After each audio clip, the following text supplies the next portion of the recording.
Assalamualaikum warahmatullahi wabarakatuh. Perkenalkan, nama saya Anazara Tunisa. Di sini saya akan menjelaskan tentang kebijakan perdagangan internasional. Perdagangan internasional memiliki beberapa kebijakan, di antaranya yaitu kebijakan di bidang ekspor dan impor. Kebijakan ekspor dalam perdagangan internasional. Pada perdagangan ekspor, barang yang dihasilkan dari negara kita, jadi bukan dari negara asing ya. Kalian tahu gak sih, kebijakan ekspor ini sebenarnya bertujuan untuk melindungi produksi dalam negeri loh. Ternyata gak hanya untuk mencari keuntungan aja ya. Gak dong, oleh karena itu ada beberapa kebijakan perdagangan internasional yang dikembangkan pemerintah. Apa saja ya? Nah, yang pertama ada diskriminasi harga, yang kedua pemberian premi, tiga dumping, dan yang keempat larangan ekspor. Diskriminasi harga. Apa sih yang dimaksud dengan diskriminasi harga? Diskriminasi harga adalah penetapan harga barang yang berbeda untuk masing-masing negara. Contohnya, dengan jenis barang yang sama, harga jual di negara A akan berbeda dengan harga jual di negara B, sehingga harga barang di negara B bisa saja lebih murah dibanding harga barang di negara A. Kebijakan ini dilakukan berdasarkan perjanjian untuk memenangkan persaingan serta untuk memperoleh keuntungan yang besar. Selanjutnya adalah kebijakan premi. Kebijakan premi adalah salah satu kebijakan yang diambil pemerintah untuk memajukan ekspor. Gimana ya caranya? Caranya adalah dengan memberikan premi kepada badan usaha atau industri yang melakukan ekspor. Pemberian premi banyak bentuknya loh. Bentuknya antara lain berupa bantuan biaya produksi serta pemberian pajak dan fasilitas lain. Hal tersebut bertujuan agar barang ekspor memiliki daya saing di luar negeri. Selanjutnya ada kebijakan dumping. Dumping adalah penetapan harga barang yang diekspor lebih murah dibandingkan harga jual dalam negeri. Tapi kamu tahu nggak sih, kebijakan dumping ini sudah dilarang loh. Kenapa dilarang ya? Kebijakan ini dilarang karena bisa mematikan persaingan penjual lain. Jadi, harap diingat ya guys, kebijakan ini sudah tidak dipakai lagi.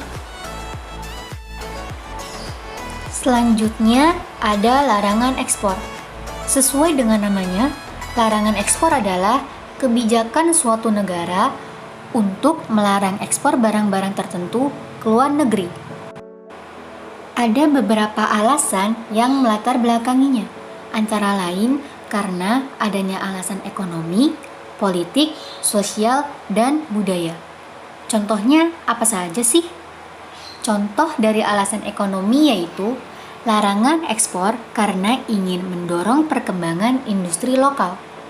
Jadi, supaya industri lokalnya terus berkembang dan tidak manja dengan kebiasaan mengekspor.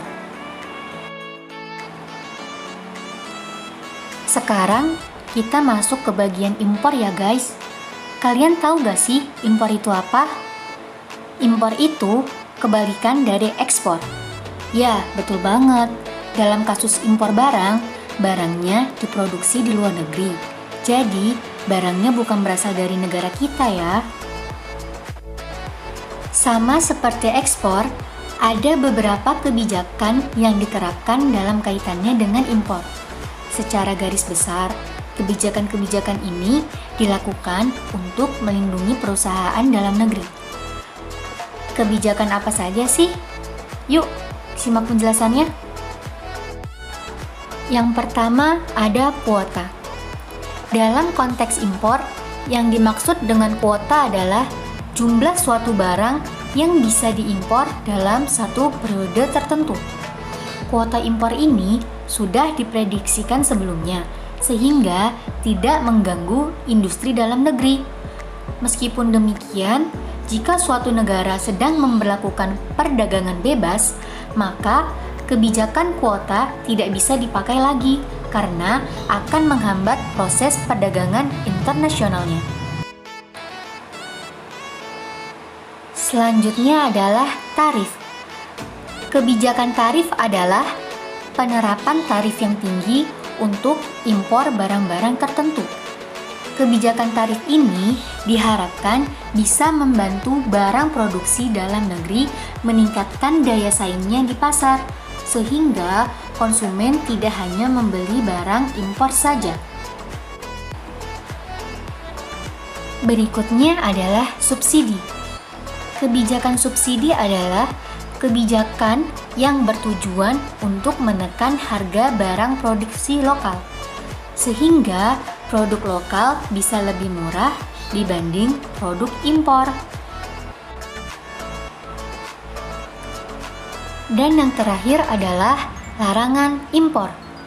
Kebijakan larangan impor adalah kebijakan yang diberlakukan jika suatu negara diharuskan untuk menghemat devisanya. Selain itu, barang-barang yang dianggap berbahaya juga akan dikenakan kebijakan larangan impor. Jadi, kita harus ingat bahwa tidak semua barang bisa diimpor ya.